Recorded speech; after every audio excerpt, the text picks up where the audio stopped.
Haleluya, haleluya, salam. Selamat pagi Bapak Ibu Saudaraku yang dikasihi dan diberkati Tuhan dimanapun saat ini Anda berada.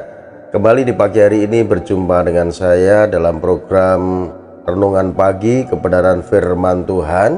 Di dalam program Renungan Pagi Kebenaran Firman Tuhan ini saya mengajak setiap kita semua sebelum kita memulai aktivitas kita di sepanjang hari ini, untuk kita kembali mendengarkan akan renungan kebenaran firman Tuhan.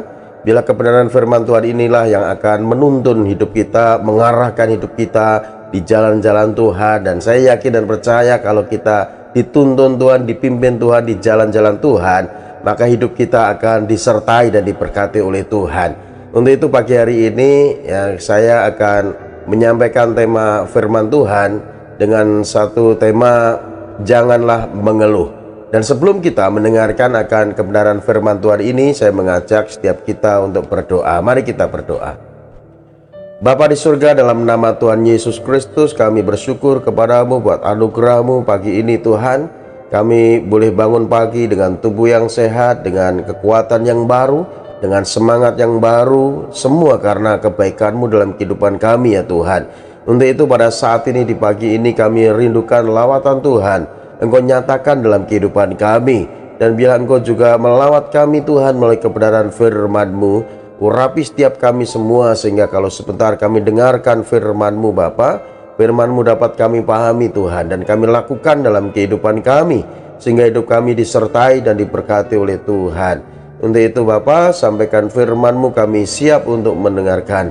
Hanya demi nama Yesus Kristus Tuhan kami mengucap syukur dan berdoa. Kita yang siap mendengar firman Tuhan sama-sama katakan amin, amin, puji Tuhan. Baik Bapak Ibu Saudara yang kasih Tuhan, kita akan renungkan kebenaran firman Tuhan. Dan kita akan melihat ya firman Tuhan yang terambil dari Mazmur 38 ayatnya yang ke-10. Satu ayat saja saudara ya. Firman Tuhan terambil dari Mazmur 38 ayatnya yang ke-10. Demikianlah bunyi firman Tuhan. Tuhan, Engkau mengetahui segala keinginanku, dan keluhku pun tidak tersembunyi bagimu. Jadi ini ada dua bagian yang diutarakan kepada Tuhan oleh Daud saudara ya. Daud katakan, Tuhan, Engkau mengetahui segala keinginanku. Yang pertama, keinginan Daud ya, Tuhan mengetahui. Dan ini yang dikatakan Daud kepada Tuhan, dan keluhku pun tidak tersembunyi bagimu. Jadi saudara yang kasih Tuhan, dua hal ini yang perlu saudara ketahui, bahwa Tuhan itu tahu apa yang menjadi kebutuhanmu, keinginanmu. Dia tahu persis. Dan apa yang saat ini engkau keluhkan pun dia juga tahu persis saudaraku. Untuk itu mari, biarlah setiap kita dalam menjalani hidup, mari ya, segala keinginan kita itu kita utarakan kepada Tuhan. Ya, keluh kesah kita juga ya kita utarakan kepada Tuhan. Tapi ini keluh kesah yang benar, keluh kesah yang berkenan kepada Tuhan, bukan keluh kesah karena apa? Meratapi nasib, meratapi keadaan, karena keluh kesah karena mengharapkan sesuatu tidak sesuai dengan kenyataan, bukan. Keluh kesah kita ini yang berkenan kepada Tuhan pada saat kita melakukan dosa, kita mengeluh. Makanya dalam kitab Ratapan 3 ayat 39 katakan begini, mengapa orang hidup mengeluh bila setiap orang mengeluh tentang dosanya. Jadi mengeluh boleh saudaraku, tapi jangan kita mengeluh menyesali nasib, meratapi kehidupan ya yang saat ini kita jalani saudara. Kita mengeluh tentang dosa kita, kita mengeluh tentang pelanggaran kita. Lalu kita datang kepada Tuhan, kita minta ampun kepada Tuhan. Itu yang benar saudaraku. Namun seringkali banyak orang mengeluh tentang banyak hal yang dihadapi, tentang masalah, pergumulan apapun yang dihadapi. Seringkali manusia mengeluh saudaraku, karena memang mengeluh adalah hal yang paling mudah dilakukan. Dan sebagian banyak orang mengeluh sudah menjadi kebiasaan ya. Parahnya lagi, mengeluh telah menjadi suatu kebanggaan untuk dibicarakan, bahkan untuk mencari simpati dari orang lain. Ya, seringkali kita mengasihi diri sendiri, lalu kita mengutarakan masalah kita, pergumulan kita, keluh kesah kita kepada teman kita, kepada saudara kita. Dan itulah seringkali yang dilakukan oleh manusia, saudara yang kasih Tuhan. Jadi menjadi seorang pengeluh mungkin bisa mendapat simpati dari teman kita, tetapi tidak akan membuat kita menjadi memiliki teman banyak. Bayangkan kalau saudara ketemu temanmu ya mengeluh, besok ketemu lagi mengeluh, ya pokoknya saudara mengutarakan tentang masalah terus, tentang keluh kesah terus. Ya tentunya teman yang kita keluh kesahkan itu, teman yang kita mengeluh kepada teman itu, mendengar keluh kesah kita nggak enak juga, saudaraku.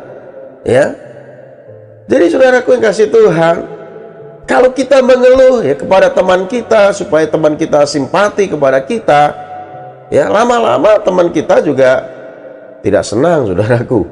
Jadi ini bisa menjadi masalah. Kita akan kehilangan teman kalau kita dalam menjalani hidup selalu mengeluh, ya kan? Mengeluh itu tidak akan menyelesaikan masalah, bahkan lama-kelamaan akan ditinggalkan oleh teman-teman kita kalau kita mengeluh. Ya, saudara pernah ya menjumpai orang-orang seperti itu ya? Pokoknya setiap kali ketemu dia mengeluh, ya mengeluh tentang pekerjaannya lah, mengeluh tentang keuangannya, mengeluh tentang rumah tangganya, ya banyak yang dihadapi ya. Mengeluh tentang kondisi kesehatannya. Dan itulah ada orang-orang tertentu ya mengeluh itu sebagai suatu kebanggaan.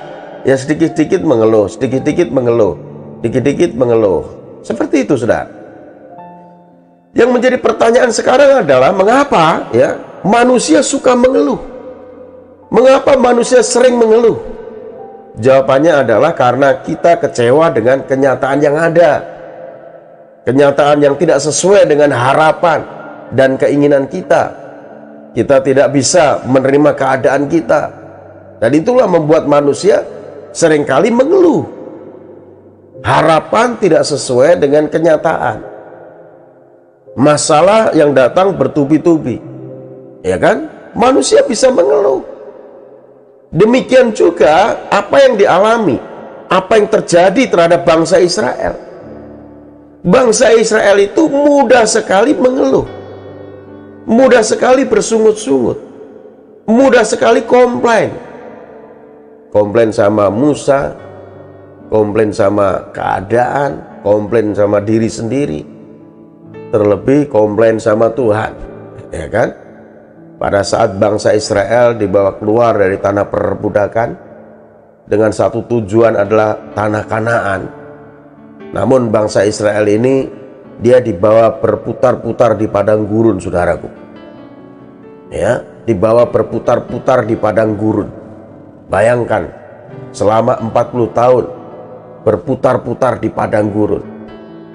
Namun di padang gurun Tuhan tetap menyertai bangsa Israel.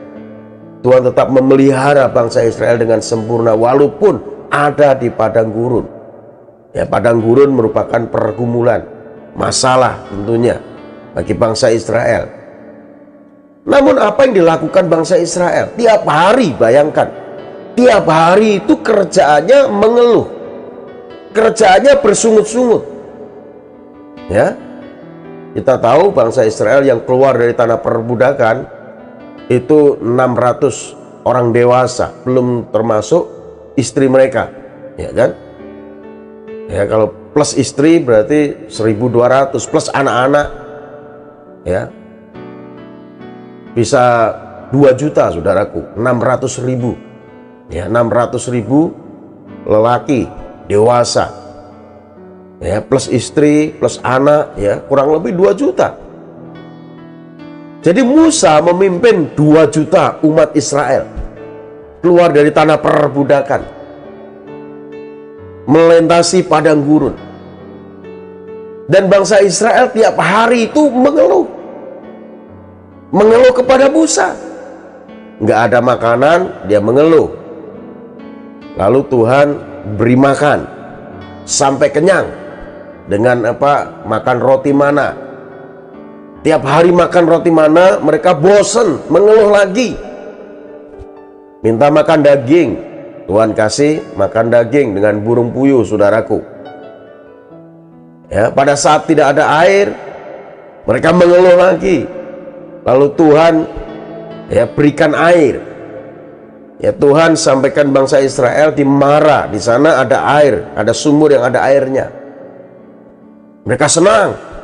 Namun pada saat sumur itu ada airnya, mau diminum, airnya terasa pahit, mengeluh lagi, ngomel lagi, ngerutu lagi. Lalu Musa diperintahkan Tuhan untuk apa? Mengambil sebatang kayu dan melemparkan di air itu, dan air yang pahit itu menjadi manis. Ya, mereka mulai bersukacita, mereka mulai senang. Lalu pada saat melanjutkan perjalanan lagi, saudaraku, ya, mereka menghadapi masalah, menghadapi pergumulan, mengeluh lagi. Untuk itu hati-hati, saudara, dengan keluh kesah kita. Karena pada saat bangsa Israel dalam menjalani hidup, dalam proses di padang gurun itu mengeluh, semua ditewaskan di padang gurun. Tuhan marah terhadap umat Israel karena keluh kesahnya itu sampai kepada Tuhan, sungut-sungutnya itu sampai kepada Tuhan. Bayangkan kalau 2 juta orang mengeluh, ya, saudara bisa membayangkan suaranya seperti apa itu. Ya, anak saudara tiap hari kerjaannya mengeluh, merengek, minta sesuatu kepada saudara, saudara mau kasih sebenarnya, tapi apa yang diminta saudara belum ada. Namun tiap hari mengeluh, rasanya juga yang dengar bagaimana? Ya, kadang jengkel. Ada orang tua tertentu kadang pukul anaknya. Sabar nak, nanti papa kasih, ya begitu ya. Kadang seperti itu juga.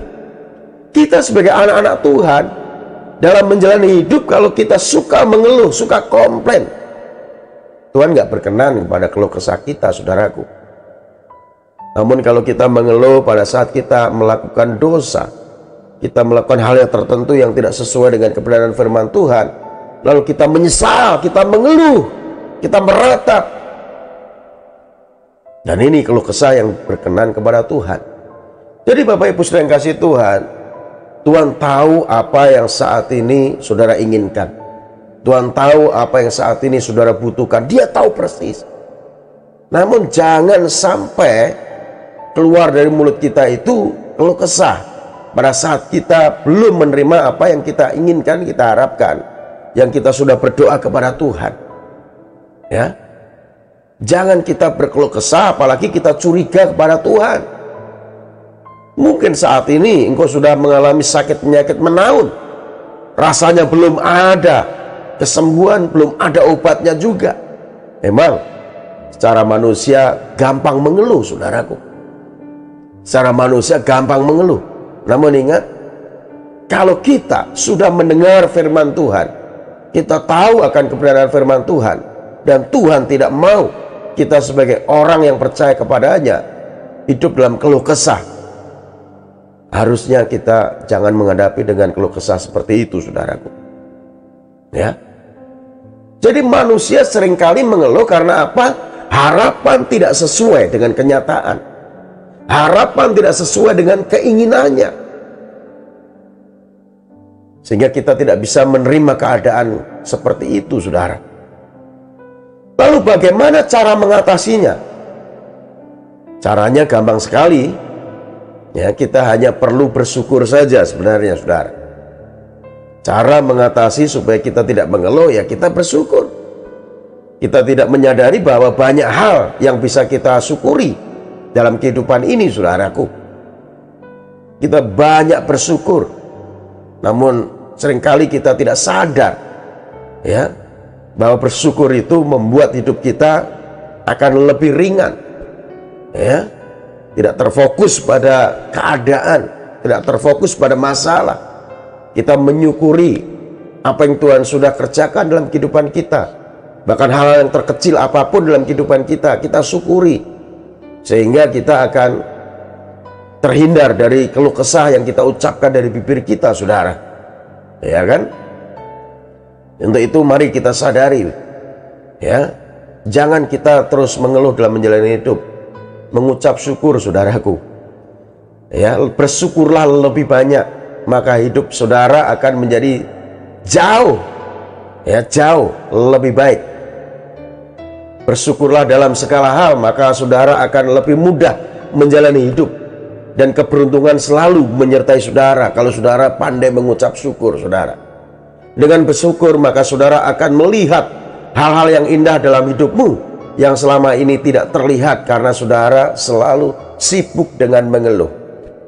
Seperti bangsa Israel, karena sibuk dengan bersungut-sungut, sibuk dengan keluh kesahnya, maka tidak menyadari kebaikan Tuhan dalam kehidupannya. Tuhan sudah baik memimpin mereka keluar dari tanah perbudakan, mengeluarkan mereka dari tanah perbudakan. Walaupun memimpin melalui padang gurun, tapi ya mereka tidak tahu kebaikan Tuhan dalam kehidupannya. Karena apa? Karena tiap hari kerjaannya mengeluh. Tuhan sudah baik, walaupun di padang gurun Tuhan memelihara bangsa Israel dengan sempurna. Tuhan menuntun bangsa Israel dengan sempurna dengan tiang awan dan tiang api, saudaraku. Namun karena tiap hari kerjaannya hanya mengeluh, maka tidak tahu kebaikan Tuhan dalam kehidupannya, saudara. Untuk itu, dari hal-hal yang terkecil, saya mengajak setiap saudara untuk tetap bersyukur kepada Tuhan. Makanya setiap kali saya berdoa, bangun tidur, ya, saya mengucap syukur kepada Tuhan buat hari yang Tuhan beri. Walaupun mungkin situasi, kondisi tidak sesuai dengan harapan kita, namun kita mengucap syukur. Bangun pagi, kita masih bisa menghirup nafas dengan baik. Kita mengucap syukur kalau kita bangun pagi dengan tubuh yang sehat. Walaupun ada masalah-masalah di depan yang akan kita hadapi, saudaraku. Tapi hadapilah dengan mengucap syukur. Maka saudara akan melihat kebaikan Tuhan dalam kehidupanmu. Jangan hanya keluh kesah, saudara. Firman Tuhan katakan dalam 1 Tawarin 16 ayat 34. Bersyukurlah kepada Tuhan, sebab Ia baik. Bahwasanya untuk selama-lamanya kasih setianya. Bahwasanya Tuhan baik, untuk selama-lamanya kasih setianya. Jadi kita nggak bisa melihat kebaikan Tuhan. Karena apa? Karena hidup kita selalu mengeluh. Hidup kita selalu bersungut-sungut. Hidup kita selalu menyalahkan keadaan, menyalahkan diri sendiri, menyalahkan orang lain, terlebih menyalahkan Tuhan. Sehingga kita tidak bisa melihat kebaikan Tuhan dalam kehidupan kita. Kalau saudara mau melihat kebaikan Tuhan dalam kehidupanmu, jalani hidup dengan mengucap syukur. Karena firman Tuhan jelas katakan, mengucap syukurlah dalam segala hal, karena itulah yang dikehendaki Allah di dalam Yesus Kristus bagi kamu. Jadi langkah awal yang harus saudara lakukan, cobalah untuk bersyukur tiap hari. Setidaknya minimal sekali setiap hari, saudaraku. Ya, mulai dari hal-hal yang kecil, seperti bersyukur atas udara yang kita hirup, ya kan? Bersyukur atas makanan yang kita makan. Bersyukur karena masih bisa tersenyum, iya kan? Mari ambil waktu sebentar untuk mengucap syukur kepada Tuhan. Lalu lanjut kembali aktivitas kita sehari-hari, saudaraku. Ya, kalau saat ini mungkin saudara bangun tidur, mulai diperhadapkan situasi sulit, mulai diperhadapkan masalah-masalah yang saudara mungkin takutkan, iya kan? Namun belajar mengucap syukur. Tutup mata saudara, tarik nafas panjang, dan hembuskan pelan-pelan. Coba saudaraku, ya, tarik, tutup mata, ya, tutup mata, tarik nafas pelan-pelan, mulai dihembuskan. Nah, saudara mulai bersyukur. Saudara mulai bersyukur, masih bernafas, iya kan? Lalu kemudian berdoalah kepada Tuhan agar selalu menepati janjinya.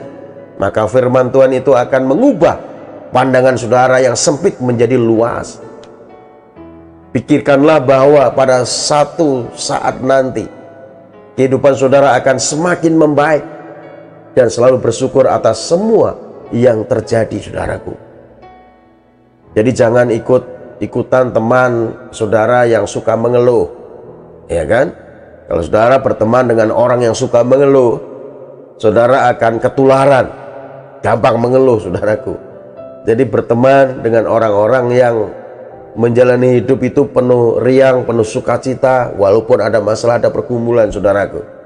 Jangan berteman dengan orang yang suka mengeluh. Ya, saudara dengarnya juga nggak enak, saudara. Jadi beri tanggapan yang positif, yang membangun, dan beri semangat. Atau jika tidak bisa ditoleransi, ya kalau ada teman-teman yang suka mengeluh, lebih baik ya jangan bergaul dengan orang-orang yang suka mengeluh, saudaraku. Dan yang paling penting, berdoalah, minta kekuatan dari Tuhan untuk bisa kita kuat dalam menghadapi kenyataan hidup yang seringkali tidak sesuai dengan harapan. Berdoalah juga untuk orang-orang di sekitar kita dan keluarga kita, saudara dan teman-teman, agar mereka semua juga diberi kekuatan dalam menjalani hidup, saudara. Ya, kita belajar dari Ayub. Ayub mengucap syukur pada saat hartanya habis dirampok oleh orang-orang Asyur dan orang-orang Kasdim, saudara. Hartanya habis. Ingat, Ayub adalah orang yang terkaya pada waktu itu di negeri timur, Alkitab katakan dalam Ayub 1. Namun Ayub kehilangan harta bendanya karena dirampok oleh orang-orang Asyur dan orang Kasdim, saudaraku. Lalu anaknya 10-10-nya mati karena bencana alam. Lalu orang melapor kepadanya apa yang terjadi dalam keluarganya.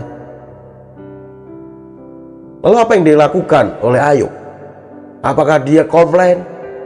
Apakah dia menyalahkan keadaan, menyalahkan orang lain, menyalahkan Tuhan? Apakah dia ngomong sama Tuhan, bukankah aku sudah hidup di hadapanmu dengan benar, dengan setia, dengan saleh, menjauhi kejahatan? Enggak, saudara.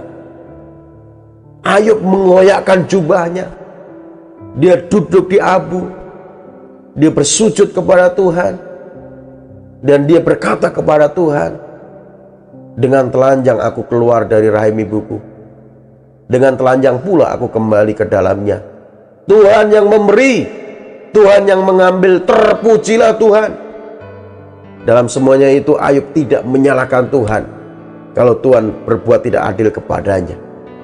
Dia tetap mengucap syukur walaupun hal yang buruk terjadi dalam kehidupannya. Untuk itu pagi ini Bapak Ibu Saudara yang kasih Tuhan, saya mengajak setiap kita, jangan mengeluh di dalam menjalani hidup. Ucapkan syukur dalam segala keadaan, maka saudara akan melihat yang baik dari Tuhan dalam kehidupanmu, saudara. Bukankah firman Tuhan katakan dalam 1 Tesalonika 5 ayat 18, mengucap syukurlah dalam segala hal, sebab itulah yang dikehendaki Allah di dalam Yesus Kristus bagi kamu. Jadi kehendak Tuhan buat saudara dan saya, kita hidup dalam pengucapan syukur, bukan dalam keluh kesah. Kalau saat ini ada keinginanmu, ada kerinduanmu yang saat ini ya ada dalam pikiran dan hatimu, saudaraku, naikkan semua permohonanmu kepada Tuhan di dalam doa permohonan dengan ucapan syukur, seperti yang dikatakan dalam Filipi 4 ayat 6. Janganlah kamu khawatir tentang apapun juga, tetapi nyatakanlah dalam segala hal keinginanmu kepada Allah di dalam doa permohonan dengan ucapan syukur. Di dalam doa permohonan dengan ucapan syukur. Mengucap syukur saja, saudaraku. Jangan kita ya dalam menunggu pertolongan Tuhan, menunggu jawaban doa yang kita naikkan kepada Tuhan dengan keluh kesah. Jangan. Nantikan pertolongan Tuhan dengan ucapan syukur, maka Tuhan akan memberikan pertolongan pada saudara dan saya tepat pada waktunya. Untuk itu pagi ini saya mengajak setiap kita, ya, janganlah mengeluh. Ucapkan syukur kepada Tuhan dalam segala hal, baik itu dalam keadaan baik ataupun buruk. Pokoknya mengucap syukur, karena ada Tuhan yang selalu ada menyertai kita, dan Tuhan pasti memberikan jalan keluar atas masalah yang saudara alami, saudara hadapi. Ya, belajar dari Ayub. Ayub mengucap syukur. Walaupun hartanya habis, anaknya mati 10-10-nya, dan istrinya yang setia menemani dia, karena keadaan Ayub begitu buruk, begitu parah, sudah nggak punya uang, nggak punya harta, anaknya pun lenyap, lalu ada bara di sekujur tubuhnya, dia harus garuk pakai beling. Ya, saking gatelnya saudaraku, istrinya bukan menguatkan, meneguhkan supaya tetap percaya kepada Tuhan, malah istrinya dia datang kepada Ayub dan memberi nasihat kepada Ayub supaya Ayub meninggalkan Tuhan. Dan istri Ayub katakan begini di dalam Ayub 2, saudara. Ayub, masih bertekunkah kamu dalam kesalahanmu? Kutukilah Allahmu dan matilah kau. Ini istri kurang ajar, saudaraku. Ya, ada uang abang sayang, tidak ada uang abang ditinggalkan. Setelah Ayub mendengar perkataan istri seperti itu, apakah Ayub mengeluh, Ayub kecewa, Ayub marah? Enggak. Ayub malah katakan begini, engkau berbicara seperti perempuan gila. Engkau hanya mau menerima apa yang baik dari Tuhan, sedangkan yang tidak baik engkau tidak mau menerima. Dan kasih Tuhan, Tuhan mau dalam segala keadaan kita tetap bersyukur kepadanya. Kalau saat ini Tuhan izinkan engkau mengalami keadaan yang tidak baik dalam kehidupanmu, mungkin engkau mengalami pergumulan dalam sakit penyakit, engkau mengalami pergumulan dalam hal ekonomi keuangan, Tuhan tahu persis. Tuhan tahu persis. Namun yang Tuhan mau, saudaraku, jangan engkau komplain. Tetap serahkan semua kepada Tuhan. Apa yang menjadi pergumulanmu? Bukankah firman Tuhan katakan, serahkanlah kekhawatiranmu kepada Tuhan, karena Dia yang akan memelihara kamu. Jadi sekalipun mungkin saat ini saudara ada dalam kesulitan hidup, ingat, Tuhan selalu ada menyertai dan memelihara saudara. Kesulitan hidup merupakan bagian dari proses kehidupan yang Tuhan izinkan. Namun kita harus memiliki sikap yang benar pada saat kita menjalani proses itu. Kita harus hadapi dengan baik. Masalah kita hadapi, bukan kita hindari, ya. Dan tentunya kita hadapi bersama dengan Tuhan. Maka kita akan tampil sebagai pemenang, bahkan lebih dari pemenang. Dan Ayub ini mengalami proses pembentukan yang begitu luar biasa melalui masalah kehidupan, masalah kesehatan, masalah ekonomi, masalah rumah tangga, masalah sosial, relasi dengan teman-temannya. Namun yang luar biasa, saudaraku, Ayub sadar bahwa semua seizin Tuhan. Ayub dibentuk Tuhan, diproses Tuhan, supaya apa? Ayub mengalami Tuhan, bukan dari kata orang. Namun Ayub mengalami sendiri. Ayub berjumpa dengan Tuhan sendiri. Dia katakan, bukan dari kata orang, aku mendengar tentang engkau. Namun sekarang mataku sendiri melihat bahwa tidak ada rancanganmu yang gagal. Dan melalui proses yang dia alami, dihadapi, dia sadar akan itu, saudara. Lalu dia berpengalaman dengan Tuhan. Maka Ayub dipulihkan Tuhan. Setelah proses itu dia lewati, masalah itu dia lewati, Ayub dipulihkan Tuhan. Ayub disembuhkan Tuhan. Hartanya dikembalikan 2 kali lipat. Dan Ayub kembali memiliki anak perempuan yang cantik-cantik, Yemima, Kesia, Keren Hapuk. Itulah anak-anak Ayub, saudara. Kalau Ayub punya anak, tentunya Ayub punya istri, ya kan? Kira-kira istri lama atau istri baru yang melahirkan anak-anak yang baru yang diberikan Tuhan, saudara? Kemungkinan istri baru, karena istri yang lama sudah tinggalkan dia. Mungkin sudah tua juga, karena pernah melahirkan 10 orang anak, saudara. Ayub dipulihkan Tuhan. Untuk itu Bapak Ibu Saudara yang kasih Tuhan, kalau hidupmu mau dipulihkan Tuhan, mau ditolong Tuhan, mari Jangan mengeluh. Ucapkan syukur kepada Tuhan. Mengucap syukur dalam segala hal, maka Tuhan akan berkenan menolong saudara dan saya. Untuk itu tetap semangat, tetap hidup dalam Tuhan, setia kepada Tuhan. Tuhan Yesus memberkati kita semua. Salam. Mari kita berdoa. Bapa di surga, dalam nama Tuhan Yesus, terima kasih buat firman-Mu Tuhan yang mengajar kami untuk kami menjalani hidup selalu bersyukur. Kami menjalani hidup tidak mengeluh ya Tuhan, karena keluh kesah kami ini tidak berkenan kepadamu. Untuk itu Tuhan, kalau kami selama ini mengeluh dalam kami menghadapi pergumulan hidup kami, ampuni kami ya Tuhan. Namun biarlah Tuhan, firman-Mu yang saat ini sudah kami dengarkan, kami praktekkan dalam kehidupan kami. Kami belajar untuk selalu bersyukur Tuhan, apapun yang terjadi dalam kehidupan kami, karena dengan mengucap syukur maka beban kami pun akan menjadi ringan, dan Engkau akan menolong kami ya Tuhan. Pada saat kami mengucap syukur, Engkau hadir di tengah kami, Engkau hadir menolong setiap kami. Untuk itu pagi hari ini Tuhan, kalau ada di antara setiap anak-anak-Mu yang saat ini Tuhan mendengarkan siaran ini, yang mengalami beban berat, mengalami pergumulan dalam kehidupannya, melalui masalah apapun Tuhan, bila Engkau hadir, Engkau datang memberikan pertolongan ya Tuhan, di dalam nama Yesus. Kalau saat ini Tuhan ada yang terlibat dengan hutang piutang Tuhan, biarlah Engkau berikan jalan keluar Tuhan melalui cara-Mu yang ajaib. Biarlah Engkau kirimkan berkat-Mu, karena Engkau Yehovah Jireh, Engkau Allah yang mencukupkan segala kebutuhan anak-anak-Mu. Kalau saat ini Tuhan ada yang sakit, Bapa, Engkau jamah, Engkau jadikan sembuh dalam nama Yesus. Bila kasih-Mu, anugerah kebaikan-Mu mengalir atas kehidupan anak-anak-Mu ya Tuhan. Terima kasih Bapa, kami menyerahkan kehidupan kami di sepanjang hari ini dalam pimpinan Tuhan. Hanya demi Yesus Kristus Tuhan, kami sudah mengucap syukur, kami berdoa. Haleluya. Amin. Amin.